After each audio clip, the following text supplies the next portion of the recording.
पूरा बिहार बंद रहेगा, पटना का चक्का जाम रहेगा। आज महागठबंधन की तरफ से और विपक्षी दलों की तरफ से जो पुनरीक्षण के खिलाफ पूरे बिहार को बंद करने का आह्वान किया गया था, बिहार का चक्का जाम करने का ऐलान किया गया था, उसका असर सुबह से ही पूरे बिहार में देखने को मिलने लगा है। हर शहर से जो विजुअल्स आ रहे हैं वो बता रहा है कि बिहार की आवाम आज या तो अपने घरों के अंदर है या फिर सड़कों पर उतरकर सड़कों को बंद करके खड़ी हुई है। जो विजुअल सामने आ रहे हैं उसमें हमने देखा कि पटना को आने वाला गांधी सेतु भी बंद कर दिया गया है। सवेरे ही उठ करके महागठबंधन के कार्यकर्ताओं ने गांधी सेतु पर जगह जगह रोड ब्लॉक कर दिया, यहाँ तक के गाय और बछड़े जो है वो खड़े कर दिए गए, बिस्तर लगा दिया गया, चादर बिछा दिया गया, जगह जगह आग जलाया गया और पूरे रास्ते को बंद कर दिया गया। दरभंगा के अंदर महागठबंधन के कार्यकर्ताओं ने, राजद और भाकपा माले के कार्यकर्ताओं ने रेलवे लाइन को जाम कर दिया है। रेलवे लाइन पर धरना दे रहे हैं, रास्ते रोक दिए गए हैं ट्रेनों के लिए। इसी तरीके से मुजफ्फरपुर से, छपरा से, नालंदा से, पूर्णिया, अररिया, कटिहार से,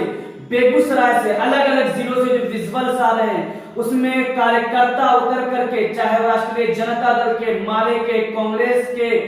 वीआईपी के, रालोसपा के, social democratic party of India के, मजलिस इत्तेहादुल मुस्लिमीन के और तमाम छोटी बड़ी विपक्षी दलों के कार्यकर्ता हर जगह सड़कों पे उतर के हाईवेज को भी और छोटी सड़कों को भी ब्लॉक किए हुए हैं, धरने दिए जा रहे हैं, रैली की शक्ल में लोग खड़े हैं, आग जगह जगह जला दिया गया है, जगह जगह जानवर खड़े कर दिए गए हैं। पटना शहर के भी अलग अलग इलाकों से ऐसे विजुअल सामने आ रहे हैं जिसमें कि रोड्स को ब्लॉक कर दिए गए हैं। तमाम ऑटो रिक्शा, तमाम गाड़ियां बंद है। ऑटो रिक्शा वाले भी ऑटो रिक्शा नहीं चला रहे हैं क्योंकि उनका भी आह्वान अपने मांगों को लेकर है। ट्रेड यूनियंस का भी मांग भारत बंद है अपनी मांगों को लेकर के, ट्रेड यूनियंस के लोग भी सड़कों पर उतरे हुए हैं। वहीं दूसरी तरफ राहुल गांधी पटना पहुंच चुके हैं। कुछ ही देर में राहुल गांधी और तेजस्वी यादव की अगुवाई में पटना में चक्का जाम की रैली राष्ट्रीय जनता दल के ऑफिस से निकलने वाली है। और उसी तरीके से एक बड़ा जोश जो है देखने को मिल रहा है क्योंकि नेता प्रतिपक्ष राहुल गांधी के आने की वजह से महागठबंधन के कार्यकर्ताओं में, कांग्रेस के कार्यकर्ताओं में, पूरे बिहार में उत्साह पैदा हो गया है। तेजस्वी यादव सड़क पर उतरने जा रहे हैं, इसलिए राष्ट्रीय जनता दल के कार्यकर्ताओं में भी उत्साह है। इसलिए अभी से पूरे बिहार में ये चक्का जाम कामयाब होता हुआ नजर आ रहा है। वहीं दूसरी तरफ चक्का जाम को सामाजिक संगठनों का भी सपोर्ट मिल रहा है, धार्मिक संगठनों का भी सपोर्ट मिल रहा है। मुस्लिम संगठनों की तरफ से, इदारा शरइया की तरफ से, इमारत शरइया, जमइयत उलमाए हिंद, उसी तरीके से मजलिस मुशावरत और दीगर मुस्लिम संगठनों की तरफ से भी इस बंद को, इस चक्का जाम को समर्थन दे दिया गया है और उसका भी असर इस चक्का जाम में, इस बिहार बंद में देखने को मिल सकता है। हम शाम तक मुख्तलिफ जिलों के अपडेट्स आप तक पहुंचाते रहेंगे और पटना में क्या कुछ होने वाला है वो भी आपको इंसाफ टाइम पर देखने को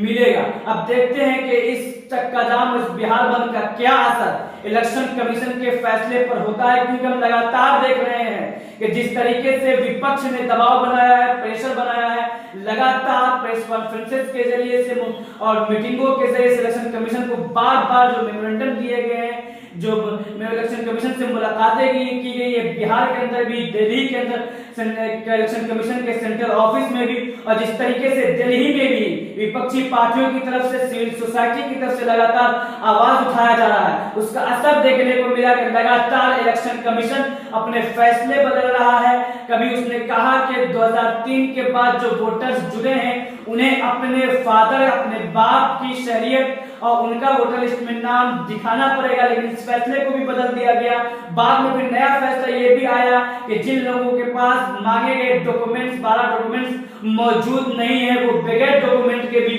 अपना फॉर्म फिल कर सकते हैं। उसके बाद इलेक्शन कमीशन अधिकारी की जिम्मेदारी होगी कि वो जा करके उनका रिव्यू करे और उन्हें वोटर लिस्ट में जोड़ने का काम करे। फिर इसी तरीके से उसके बाद और नए फैसले आए, जिसमें 25 जुलाई का जो अंतिम तिथि है, जो डेट है इस फॉर्म के भरने का, उसमें भी उसको भी बढ़ा दिया गया और ये बताया गया कि 25 जुलाई तक जो फॉर्म आ जाएंगे उसकी बुनियाद पे लिस्ट तो जारी होगा,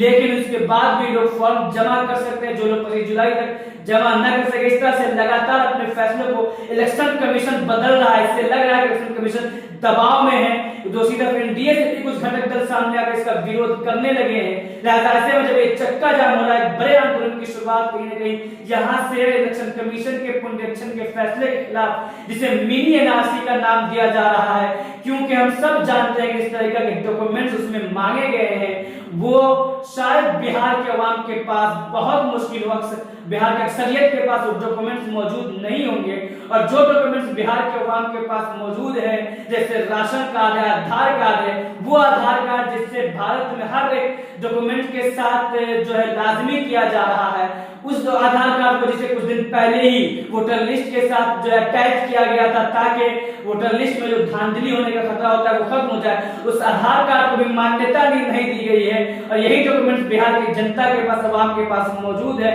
लेकिन जो डॉक्यूमेंट्स मांगे गए हैं, ऐसे डॉक्यूमेंट्स मांगे गए हैं जो अब बिहार के अक्सरियत के पास मौजूद नहीं है। लिहाजा ये माना जा रहा है कि ये मिनी एनआरसी है, क्योंकि अक्सरियत जो है वो डॉक्यूमेंट नहीं दे पाएगी, क्योंकि सरकार ने ये कहा है कि इनके पास डॉक्यूमेंट नहीं है, वो बगैर डॉक्यूमेंट के फॉर्म जमा कर सकते हैं, मगर उसमें ये भी शर्त लगा दी गई है कि आप फॉर्म तो फिल कर लेंगे, लेकिन इसकी बुनियाद पर आपका नाम वोटर लिस्ट में नहीं आएगा, बल्कि आपका नाम ड्राफ्ट में चला जाएगा और बाद को आपको वो डॉक्यूमेंट जमा करने ही पड़ेंगे। उन 12 डॉक्यूमेंट में से एक डॉक्यूमेंट आपको देना ही पड़ेगा। अगर आप डॉक्यूमेंट नहीं दे सकेंगे तो आपका वोटर लिस्ट में नाम नहीं आएगा। ऐसे में बिहार के जनता की बड़ी तादाद जो 2024 के लोकसभा में भी, उससे पहले के विधानसभाओं में भी वोट डालती रही है, जो हर तरह से यहाँ के वो नागरिक है जिनके पास अलग अलग तरह के डॉक्यूमेंट्स, आधार कार्ड